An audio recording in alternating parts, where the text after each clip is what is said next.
Nyamuk adalah serangga terbang yang dianggap mengganggu. Nyamuk betina suka menghisap darah dan menyebabkan gatal pada korbannya.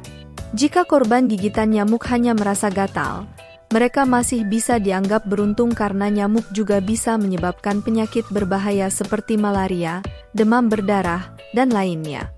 Bahkan, meskipun nyamuk tidak menggigit, suara dengungan mereka saat terbang cukup mengganggu bagi orang yang ingin tidur.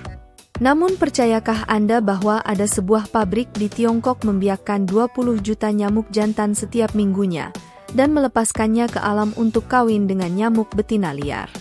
Menurut Anda, apakah kira-kira tujuan Tiongkok membiarkan nyamuk sebanyak itu? Agar lebih jelas, mari kita saksikan video tentang pabrik nyamuk di Tiongkok.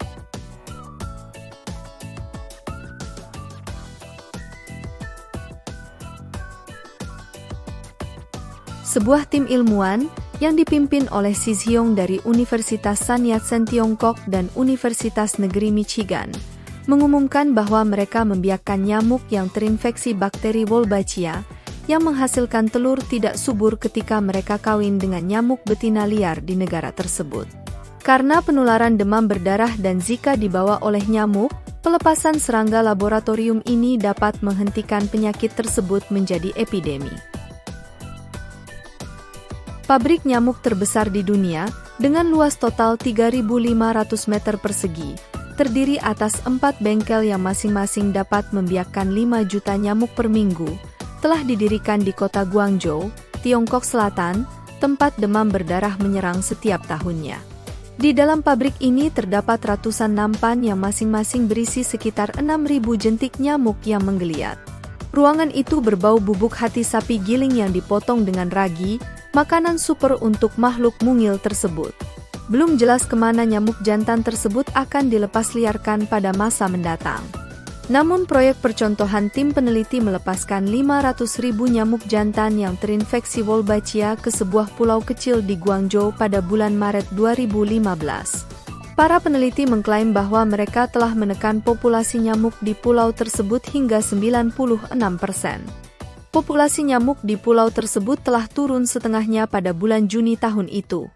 Sehingga berdasarkan hasil tersebut, proyek ini dianggap mampu menekan populasi nyamuk dan dapat disebarluaskan ke berbagai negara yang mengalami masalah nyamuk.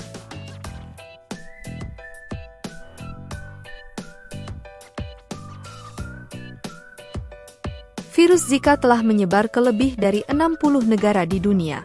Wanita hamil adalah kelompok yang paling berisiko karena virus ini dapat menyebabkan cacat lahir, mikrosefali, dan gangguan neurologis lainnya yang memerlukan perawatan seumur hidup. Ini satu-satunya penyakit yang ditularkan oleh nyamuk yang diketahui menyebabkan cacat lahir. Seperti halnya Zika, kebanyakan orang yang terjangkit demam berdarah tidak mengetahuinya karena tidak menunjukkan gejala. Demam berdarah menginfeksi 390 juta orang setiap tahunnya, dan meskipun tidak biasa penyakit ini dapat berakibat fatal. Namun mengatasi kedua penyakit ini tidaklah mudah.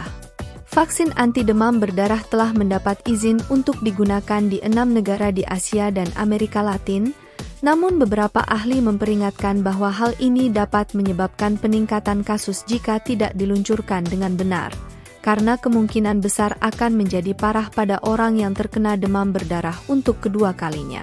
Sedangkan untuk vaksinasi terhadap Zika masih dikembangkan. Pengembangan vaksin membutuhkan waktu dan perjalanan panjang. Tidak hanya membutuhkan waktu untuk mengembangkan kandidat vaksin, namun membuat vaksin yang benar-benar aman dan melindungi manusia dari penyakit juga memerlukan waktu beberapa tahun. Sadar akan kelemahan dalam mengembangkan vaksinasi, para peneliti Tiongkok lebih memilih untuk menjadikan nyamuk-nyamuk berbahaya saling menyerang. Dengan bantuan hibah sebesar $1 juta AS dari Badan Pembangunan Internasional Amerika Serikat, tim peneliti ini berencana mendirikan pabrik nyamuk serupa di Meksiko pada bulan Maret mendatang.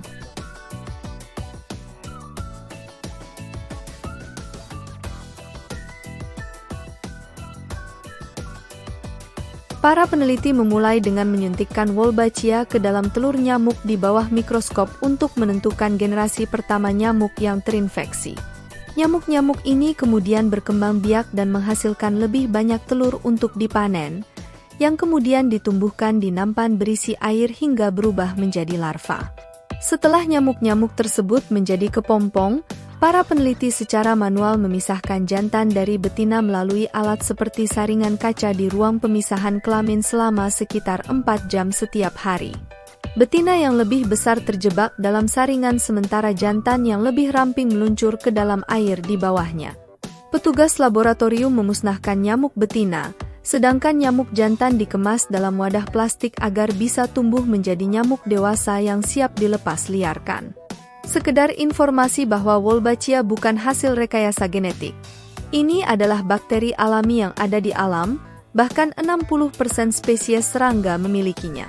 Secara sederhana, para ahli bekerja untuk mengambil bakteri itu dari inang aslinya, misalnya lalat buah, dan kemudian memasukkannya ke badan nyamuk Aedes aegypti. Ini adalah jenis nyamuk yang menyebarkan demam berdarah, karena ada virus dengue di dalam tubuhnya. Bakteri Wolbachia ini akan membunuh virus dengue di dalam tubuh nyamuk tersebut.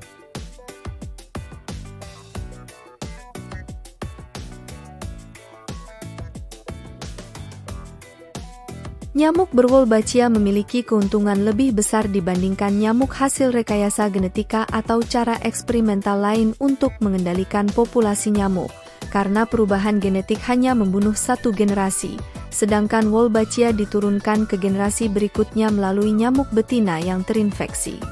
Program Global Eliminate Dengue telah melepaskan nyamuk berwolbachia di Australia, Vietnam, Brazil dan Indonesia, dan skema tersebut lebih efektif dan lebih murah dibandingkan metode penyemprotan insektisida tradisional. Demikian yang dilaporkan Guardian tahun lalu. Penelitian awal menunjukkan Wolbachia tidak meningkatkan risiko patogen lain ditularkan oleh nyamuk dan tidak berbahaya bagi lingkungan, tetapi karena nyamuk adalah mangsa burung dan ikan, dampak jangka panjangnya terhadap ekosistem yang lebih luas masih belum jelas dan masih diteliti lebih mendalam.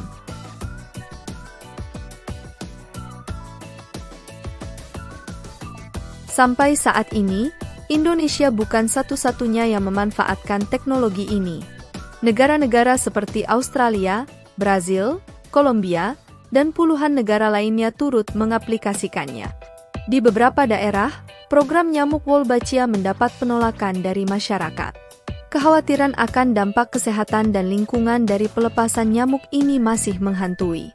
Kampanye edukasi dan komunikasi yang gencar pun menjadi kunci untuk meluruskan stigma dan membangun kepercayaan publik. Namun, di balik kisah heroik ini, terdapat rintangan yang ditakutkan. Seiring waktu, beberapa nyamuk Wolbachia mulai kehilangan bakterinya. Hal ini dapat terjadi karena perkawinan dengan nyamuk liar, paparan insektisida, atau faktor lingkungan lainnya. Sehingga ditakutkan bukan mengurangi nyamuk, tetapi akan memperbanyak nyamuk itu sendiri yang dapat membahayakan kehidupan manusia. Ketakutan lain, seperti ada beberapa nyamuk yang juga berperan dalam penyebaran demam berdarah yang tidak dapat dibasmi dengan Wolbachia, sehingga menjadi celah bagi virus untuk terus beredar. Meskipun menghadapi berbagai rintangan, nyamuk Wolbachia tetap menawarkan solusi yang menjanjikan dalam memerangi demam berdarah. Dengan penelitian yang terus berlanjut, optimasi strategi pelepasan, dan edukasi yang masif, bukan mustahil mimpi dunia bebas demam berdarah dapat terwujud.